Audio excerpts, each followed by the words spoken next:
Ever stop to think what makes a resistance movement,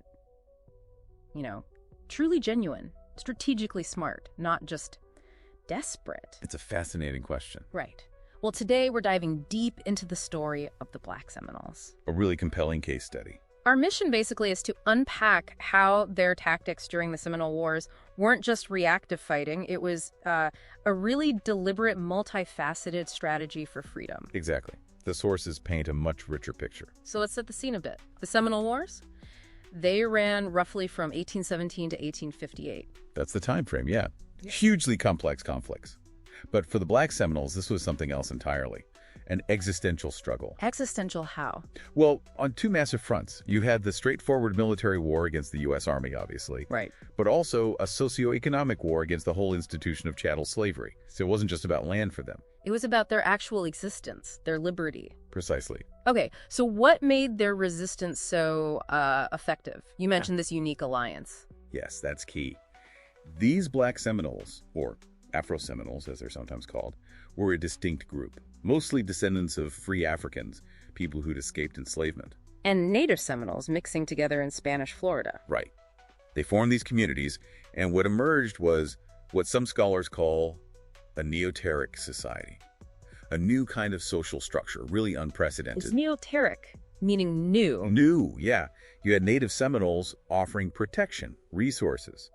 But the Black Seminoles brought vital farming skills, and critically, they understood European American language, culture. Oh, so they could navigate that world better. Exactly. It was mutual reliance, there was intermarriage, creating this powerful, adaptive, kind of hybrid culture. And this wasn't like a master-servant thing. Some older histories kind of suggested that. No, definitely not benevolent servitude. The evidence points to Black Seminoles living pretty autonomously. Own villages, own livestock. They paid a tribute, though. A small one, yeah. More like rent or an alliance contribution. But they were vital advisors, interpreters, warriors.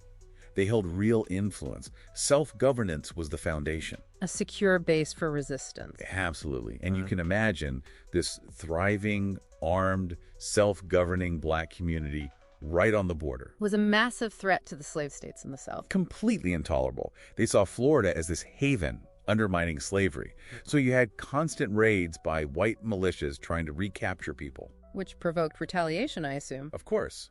And it escalated.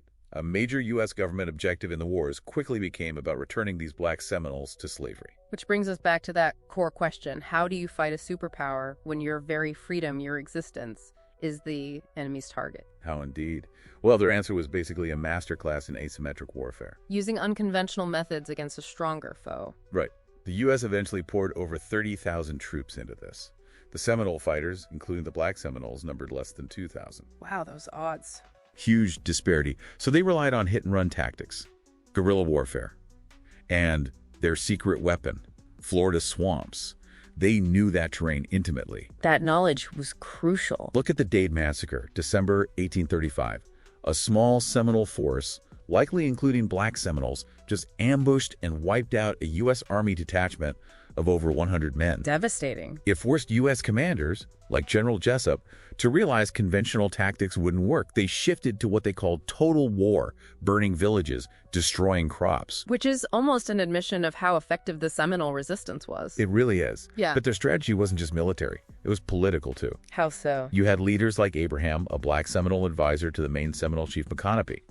He used his skills, his understanding of American ways in treaty negotiations, always pushing for his people's freedom. So fighting on the battlefield and at the negotiating table? And there's another layer actively undermining slavery itself. What do you mean? Black Seminole leaders were secretly recruiting enslaved people directly from plantations, promising freedom.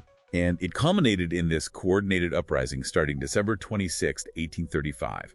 Hundreds of enslaved people were liberated and immediately joined the fight. A coordinated uprising, that's huge. It was massive. General Jessup himself, the U.S. commander, actually wrote that it was a Negro, not an Indian war. He explicitly acknowledged their centrality. Yes. Many historians now see this as possibly the largest slave insurrection in U.S. history because of that scale and coordination. Their motivation was absolute. They had the most to lose. And the alliance held firm. Crucially, yes. Unlike some situations with other tribes, the native Seminoles really fought alongside the Black Seminoles as equals in this shared cause. That institutional backing from the tribe let them sustain this fight for so long. Okay, so thinking about the legacy, this intense, multifaceted resistance, what were the long-term effects? Well, it fundamentally altered U.S. military thinking. It led them to adopt these harsher destruction tactics, even treachery like capturing the Seminole leader Osceola under a flag of truce. A really dark turn. But the story doesn't end there. Facing removal and re-enslavement, a significant group of Black Seminoles actually fled south. Where did they go? To Mexico. The Mexican government welcomed them, valued their military skills, and used them as border guards. Incredible. So their fighting prowess became their passport, in a way. It did. And later, some returned to the U.S. and served as the Seminole Negro Indian Scouts for the U.S. Army, ironically. 4 even won the Medal of Honor.